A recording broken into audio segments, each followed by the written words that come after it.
ನಾಯಕರ ನಾಡು ಸುರಪುರದ ಶ್ರೀ ವೇಣುಗೋಪಾಲ ಸ್ವಾಮಿ ಆಲೋಕಳ್ಳಿ ಜಾತ್ರಾ ಮಹೋತ್ಸವ.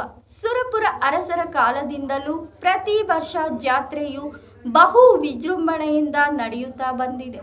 ಶ್ರೀ ವೇಣುಗೋಪಾಲ ಸ್ವಾಮಿ ದೇವರ ಪಲ್ಲಕ್ಕಿ ಮೆರವಣಿಗೆ ದೇವಸ್ಥಾನದಿಂದ ಪ್ರಮುಖ ರಸ್ತೆಯ ಮೂಲಕ ಸಾಗಿತ್ತು.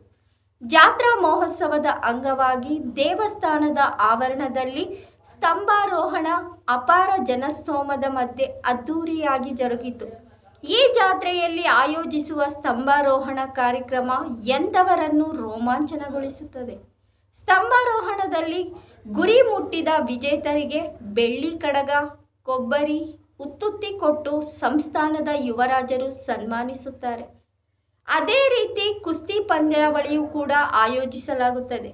ಕುಸ್ತಿ ಪಂದ್ಯದಲ್ಲಿ ವಿಜೇತರಾದ ಕುಸ್ತಿ ಪೈಲ್ವಾನರಿಗೆ ಬಾಳೆಹಣ್ಣಿನ ಗೊಂಚಲು ಮತ್ತು ಬೆಳ್ಳಿ ಕಡಗ ಕೊಟ್ಟು ಸಂಸ್ಥಾನದ ಯುವರಾಜರು ಸನ್ಮಾನಿಸುತ್ತಾರೆ.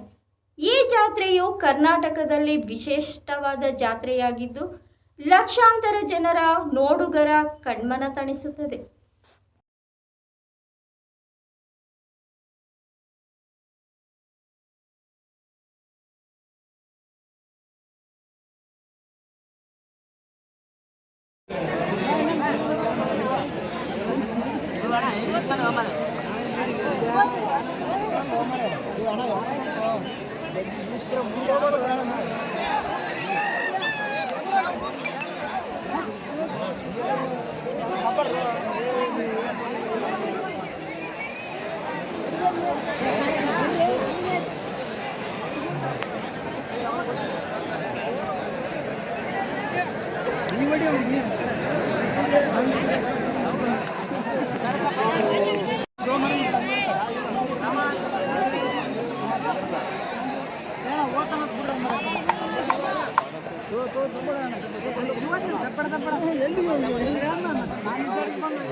ನೀವು ತೋಲ ಹಿಂಗೆ ನೀ ಕೊಡ್ತೀಯ ಸರಿ ನಟ್ರಿ ಅಂದ್ರೆ ಯಾಕೆ